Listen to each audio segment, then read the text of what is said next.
Hey, good morning, everybody. Welcome to the Energy Newsbeat podcast. My name's Stu Turley, President and CEO of the Sandstone Group. And I got a real treat for us today. One of the old friends I've interviewed before. And I mean, he has got some real industry thought leadership around climate change. Gregory Wrightstone, thank you very much for stopping by the podcast. Yeah, good to be back on with you. It's been probably 2 years, so yeah, a lot of water under that bridge. Oh, we're going to get caught up. But for anybody, the two people in the people in the world that don't know you, your book, Inconvenient Facts, is a really good read. And in fact, when I got yours, Gregory, I have to tell on you right now. Stu, the greatest podcast host that's interviewed me. Greg, wow. Thank you very much. I speak no lies. Our last interview was great. I loved it. Thank you. Oh, we're having fun. Now, if we did not coordinate your shirt and my stickies that on some questions that I'd love to go over with you. And as we go through this discussion, I'm going to tell my listeners, both of my fans, that we sat back and I saw years ago you had an interview, and you've done so many interviews that, this one's kind of tough, but you were getting just slammed by this activist and you held your ground so nice. You were so calm and you answered with facts, and that drove her off the edge. Facts matter. Yeah, that might have been St. Louis. There was a mob of Antifa people out there, and they had 5 of them that paid their way to get in. This is a Phyllis Schlafly Eagles annual meeting, and I was speaking there, and they paid to get in. And just about 10 minutes into my presentation, they got up and started chanting, "Scientists lie, people die," and just all kinds of crazy stuff. And the police were there in a few minutes, but it was pretty interesting. The guy got up in my chest, pointing his finger in my chest, going like this. And so it was, but yeah, they make themselves look bad. And that's oh my goodness. I have the science, the facts, and the data on my side, and I'm confident that what I talk about can be supported and is the truth. And the truth will win out, and I think we are winning.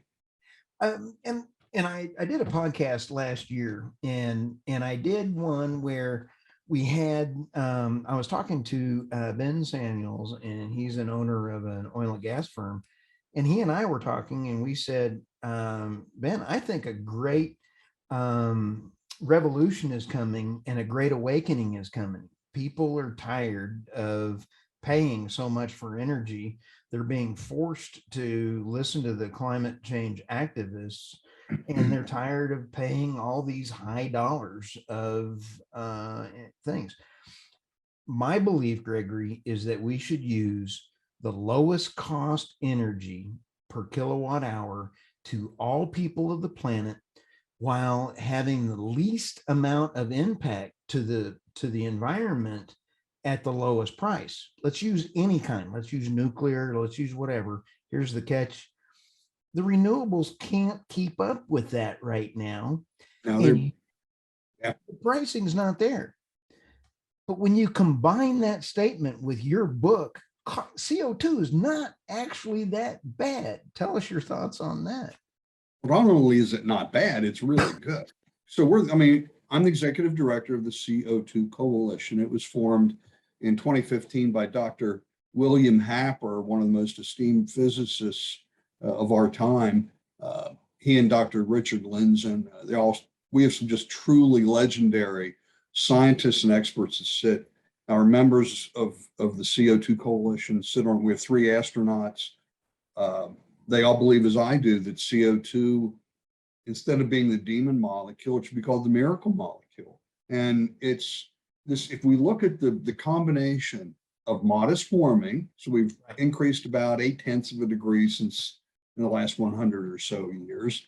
Right. That modest warming combined with increasing CO2 are driving Earth's ecosystems to be thriving and prospering. And humanity and the human condition is improving because of warming and increased CO2. And it Right. just is. Almost every metric. Tell me something that's going bad, that's getting worse. It's almost by almost every metric we look at, our ecosystems are thriving. Vegetation growth is just almost exploding. And we see from the poles to the equator, Right. vegetation growth. Crops are breaking records year after year because, well, it's a combination of warming. If you have warming, you're going to have longer growing seasons, so you get more plantings in. Killing Right. frost stop earlier in the spring and arrive later in the fall.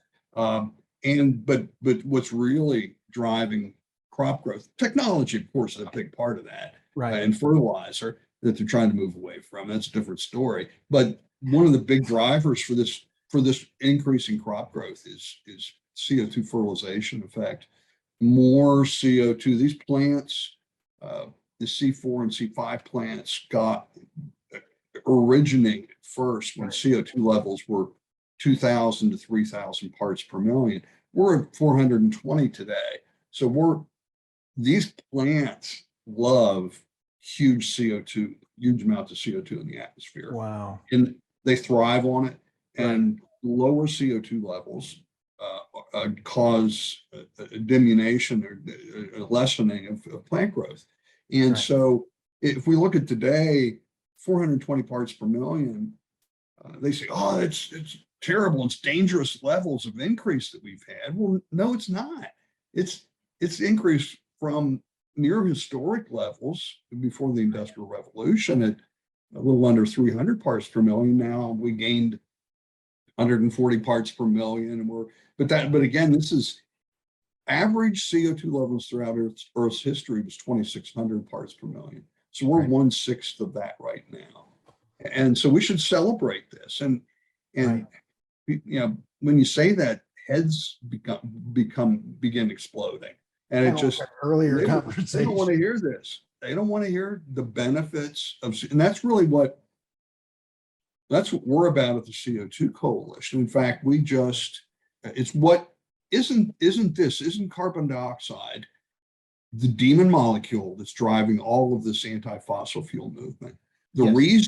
reason they're trying, well, I don't think they believe it, number one, but they're using CO2 to kill fossil fuels Right. and to drive this idiotic renewable binge that they're on. And so they don't, when you look at social cost of carbon, for example, we at the CO2 Coalition just 3 weeks ago filed an amicus brief in Louisiana versus Biden in Louisiana. It's the Fifth Circuit. Okay. It was an extensive, it was Dr. William Happer, Dr. Richard Lindzen, and the CO2 Coalition filed this brief. Nice. Really impressive, and arguing against or for, when you look at the social cost of carbon, Right. you have to consider the benefits, which aren't taken into account. What they do, they being the people trying to drive fossil fuels into oblivion, they look at all these predicted consequences of runaway catastrophic warming driven by CO2 levels. And they use failed climate models that overpredict warming. We at the CO2 Coalition, we acknowledge that CO2 is a greenhouse gas. It's driving some warming, but we think it's very modest and much less than what they're using in these models to predict for future warming. My head's spinning, and I apologize because you said about 19 things, and I'm sitting there, okay, we got to start talking about this and this. And we start talking about CO2. You nailed it and said that they're trying to shut down the fossil fuel industry with CO2. And in your book, which I happen to love, and everybody needs to buy it, it's The Inconvenient Facts, the science that Al Gore doesn't want you to know. I'm sorry, I love the title. All right.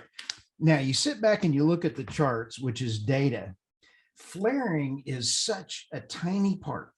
And now that tiny part is being turned into energy because everybody is trying to do Bitcoin mining. They're doing a good job. The oil and gas company has done a great job. But the CO2 produced by renewable energy is falsely articulated by folks because you have the cement. You have in here also how much is Steel. generated by cement, steel, all these things that are over here. And by the numbers, Gregory, that I'm seeing, a wind turbine has a life expectancy of 20 years. Maybe. Yeah, maybe. But the mean time between failure is shutting down into 8 to 10 years. So the mean time between failure is really what it is. People are saying it's 20 to 30 years of the lifespan on this thing. I'm sorry, a mean time between failure is right here.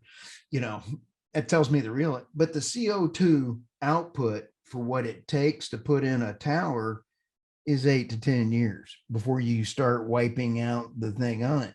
So it's the fact narrative that if it's matched up with the inconvenient facts that you have on this, is a telling story. It is, but we don't, again, because we love CO2 and we think it's hugely beneficial. Right. I don't want to put anybody down, even renewables, whatever their carbon dioxide output is, because that would be good. I hate renewables, but if they're adding carbon dioxide to the atmosphere, that's probably the only thing good about it. Great way to phrase it, Gregory. Yay. Yeah, it's just, if I look at energy, when I talk about electricity, the three words that I use: reliable, abundant, and affordable. Right. And the only thing that really meets all three of those are natural gas and coal. Nuclear is reliable and abundant, but it's not quite as affordable the way they because of all the regulations in the United States. Perhaps some of the French, maybe some of these small modular reactors, SMRs, could, that's to be seen. But wind and solar and biofuels are not reliable, they're not abundant, and they're not affordable without the subsidies, and they can't stand on the ground. So it's crazy to me. We're fighting against this. We're fighting it here in Virginia. I'm talking to you from Arlington, Virginia. There's an offshore wind farm that they're trying to put through. Governor Youngkin here has actually been very big disappointment to us. And he's trying to kill the Virginia Clean Economy Act. We just put a nail in the coffin Friday. We've been working hard here fighting the regional greenhouse gas initiative in Pennsylvania. It's RGGI. And we just got a huge ruling Friday from the judge that enjoined the state from implementing that harmful, economically crippling tax. So that's off the table. We won. And I traveled, and our people traveled to Harrisburg and testified. Now that was because of the CO2 Coalition. Is that correct? We worked hard against it. We actually have a detailed paper we put together and went through and tore apart. It was a lot of fun because the governor and the alarmists had put together this whole list of justifications of why it was needed. And we systematically took them all down. They said flooding is going to increase, and we showed the charts that flooding. The governor talked about looking out his window in Harrisburg in 2018 and seeing the horrible flooding, and I showed that particular flood was only ranked 52nd on the list of the floods of that river, the Susquehanna. We just went through systematically everything, and just everything they said, we said, okay, here, that's what you're saying. Here's the facts, the science, and the data that says you're wrong. Right. How fun. But speaking of facts, I love your 9,000. You have how many rules, inconvenient facts? Did you set that report up? You have inconvenient facts 60 in here, and I'm sure you have a lot more now.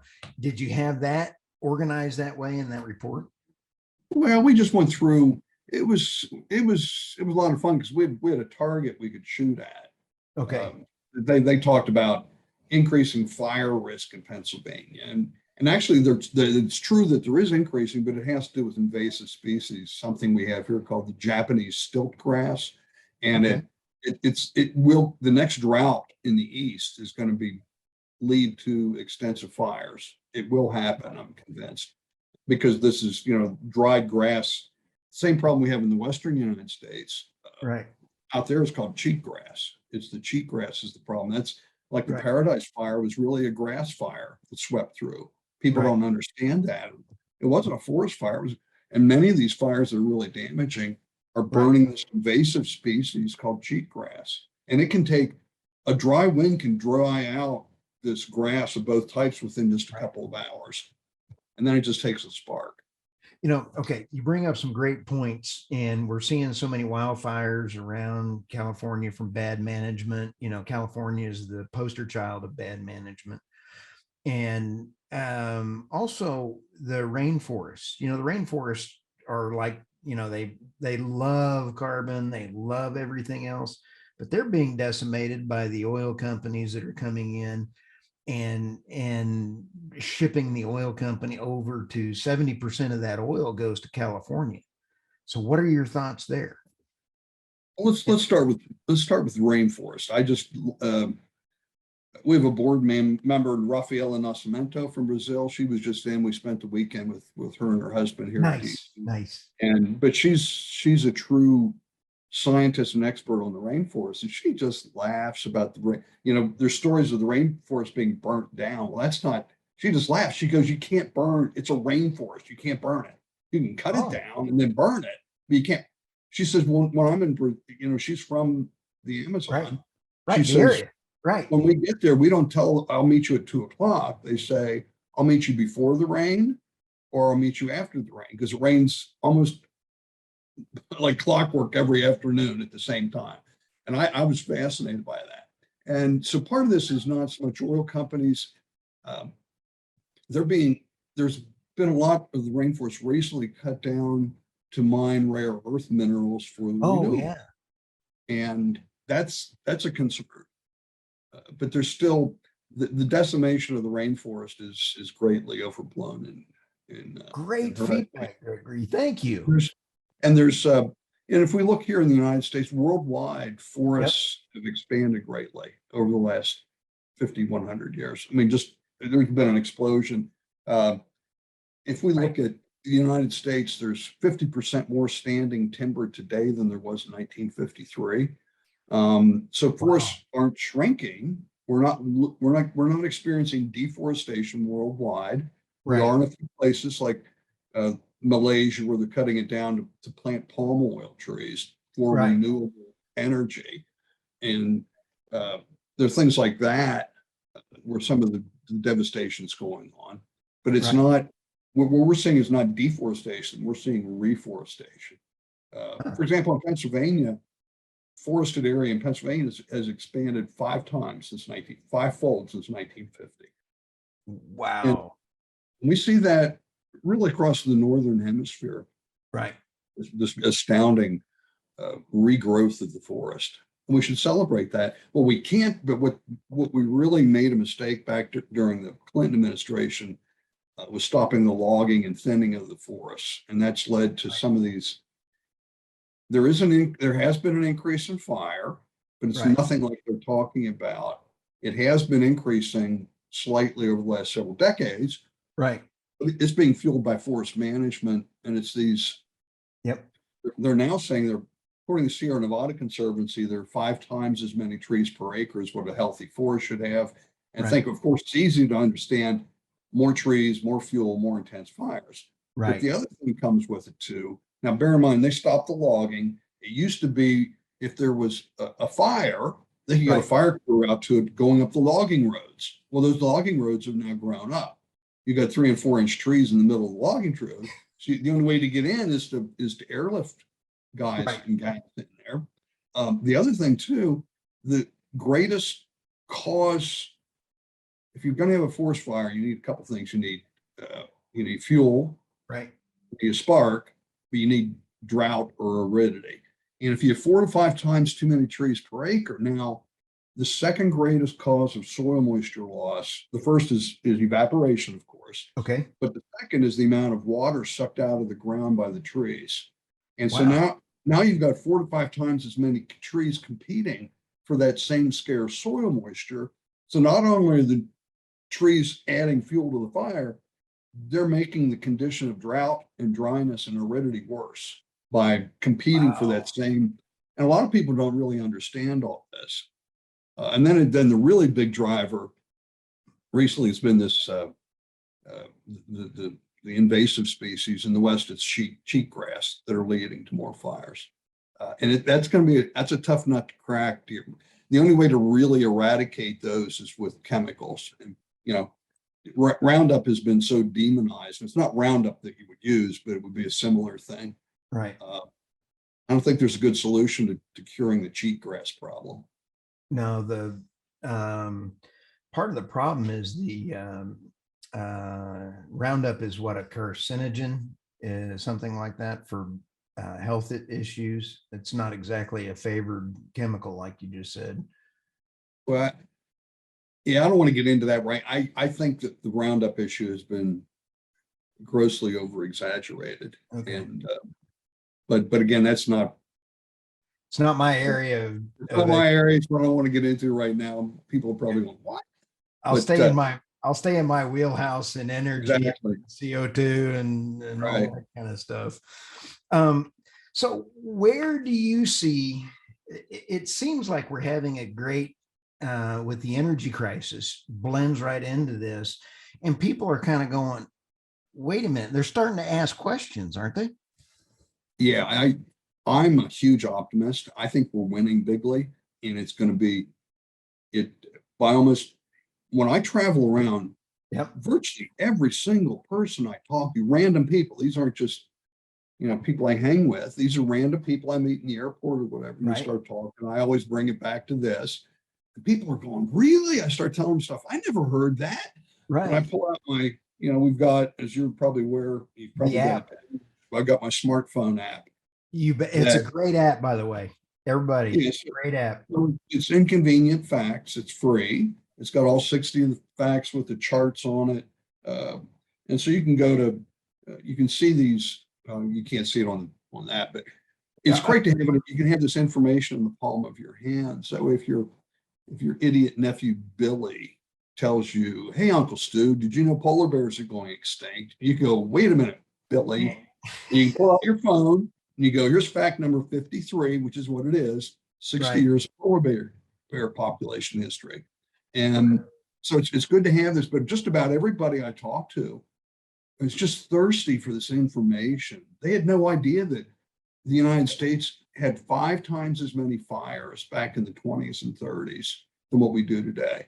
Yeah, is it increasing? Yeah, it's increasing a little bit, but we're still 1/5 of what the number in area burned was 80 years ago.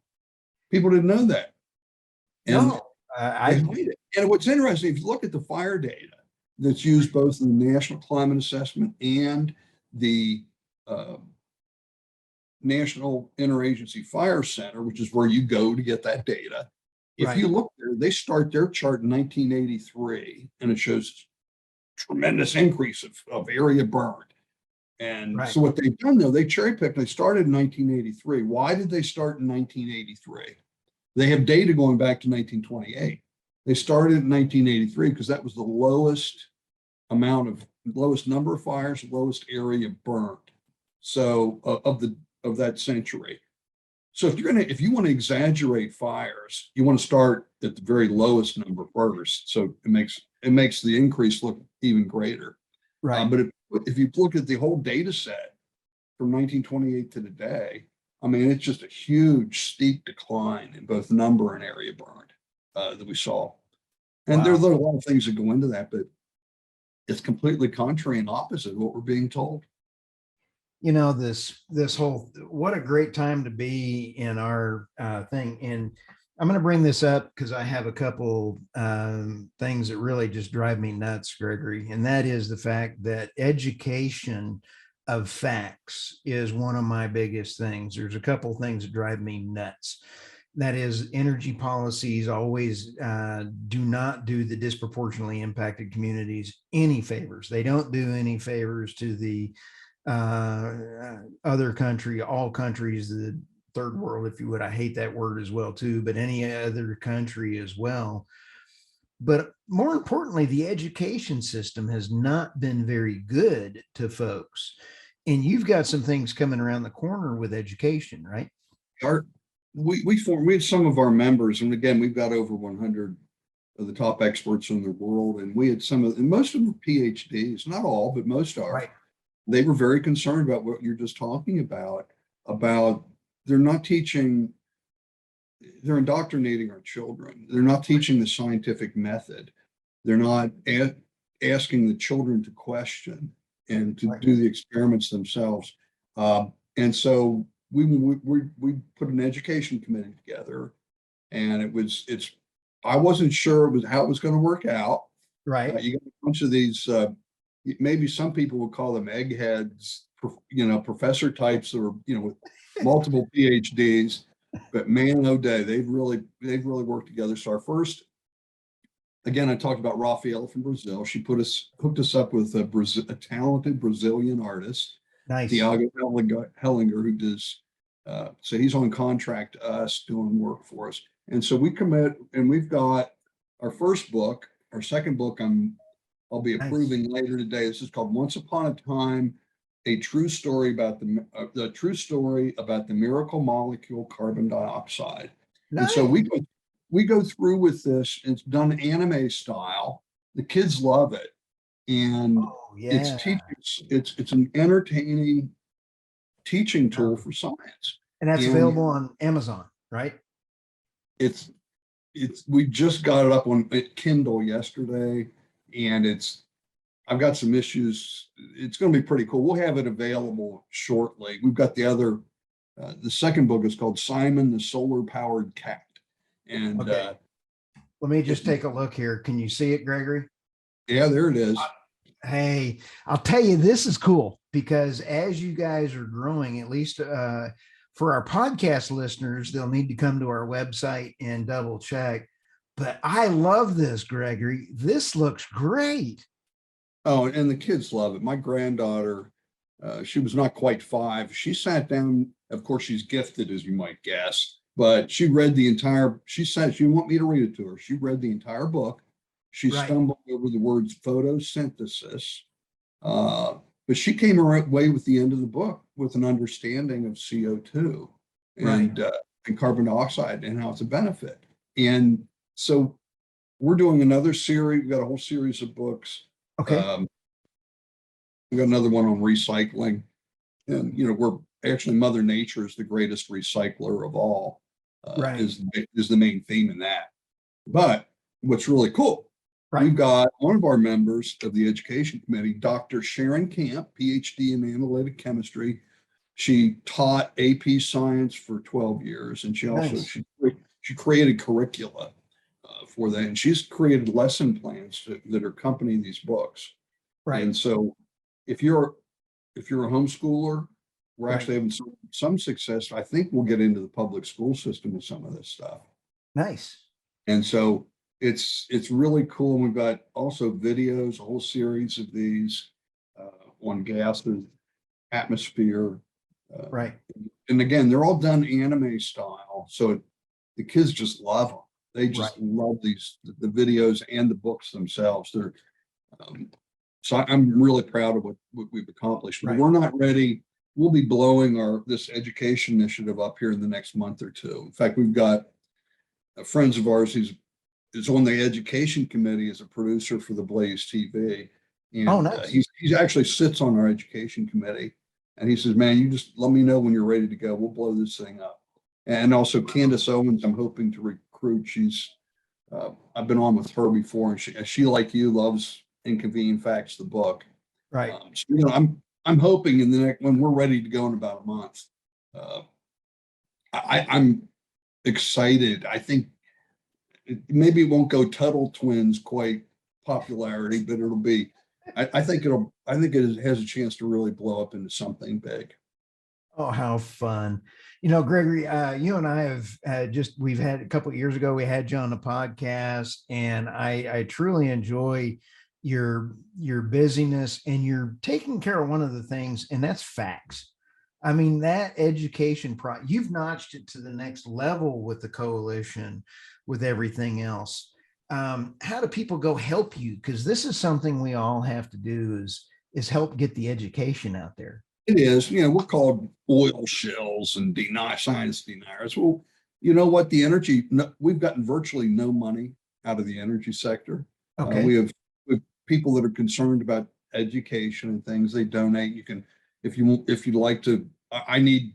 There are big things that I want to do. We want to, and it Right. takes money. And so if you go to CO2 Coalition.org, there's a donate Right. button there.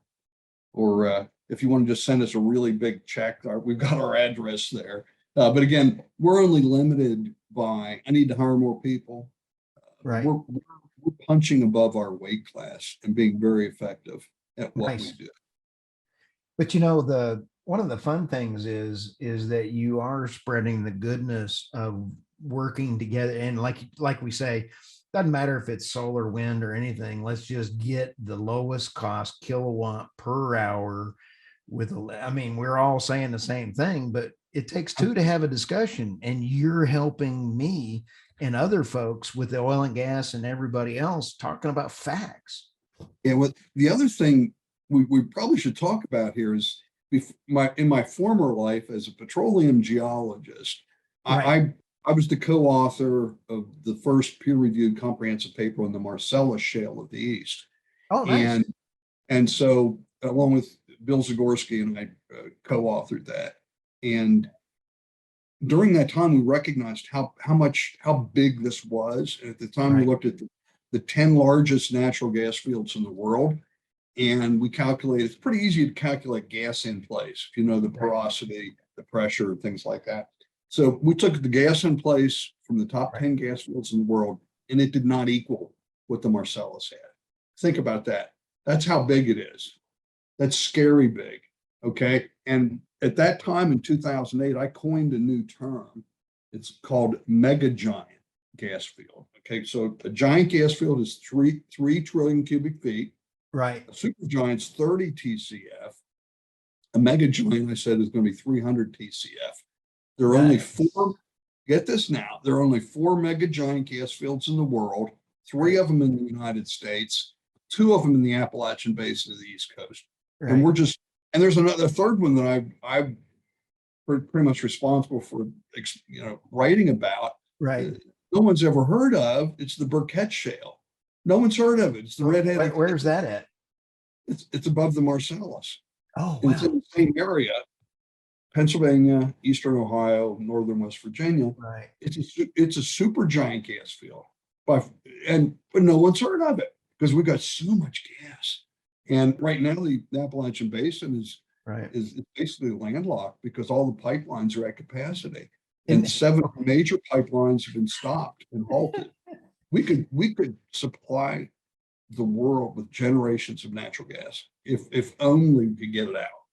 You know what? You just nailed a bunch of my hot buttons right now. Thanks a lot for getting me all worked up here. But when you take a look at our politicians, which have so much more gas than your mega super, what'd you call those? A mega giant. Mega giant. Okay. The politicians got more mega giant fuel than I mean, honestly. When you take a look, we are buying LNG from Russia, Norway, Trinidad, and we're importing it in, and you've got that kind of resource 1 day drive away. Because of the Jones Act. Exactly. The Jones Act. Yeah, because we can't pipeline it because New York has a ban on pipelines. Right. Unless it's the CO2 pipeline, then they're good with it. But so we can't get the gas from Pennsylvania up to Boston.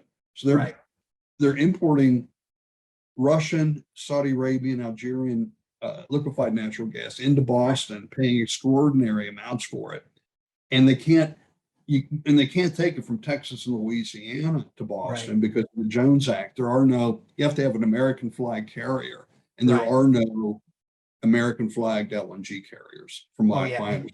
I got to cover that with a gentleman from the Cato Institute, and I learned a lot from him on the Jones Act. It's 1920s, I believe. And that is something that we can't get rid of because the unions have a hold on the lobbyists on our politicians. And what an antiquated piece of legislation or an act. Oh, yeah. You bring up so many great points, Gregory, and I just really want to thank you for everything. And let's get some of your Inconvenient Facts books, and if you'll sign them, we'll get them out as a special contest for our folks, and I'll include the rules for the way to get Okay, a signed book from you, if that's okay. sure. I can All get right. that out. I'd love to do that. And thank you for having me. I always enjoyed sitting down with you. You're a great host, and Thank you. look forward to doing it again. Just don't make it so long next time. All right. Oh, what, the podcast being long or? Yeah.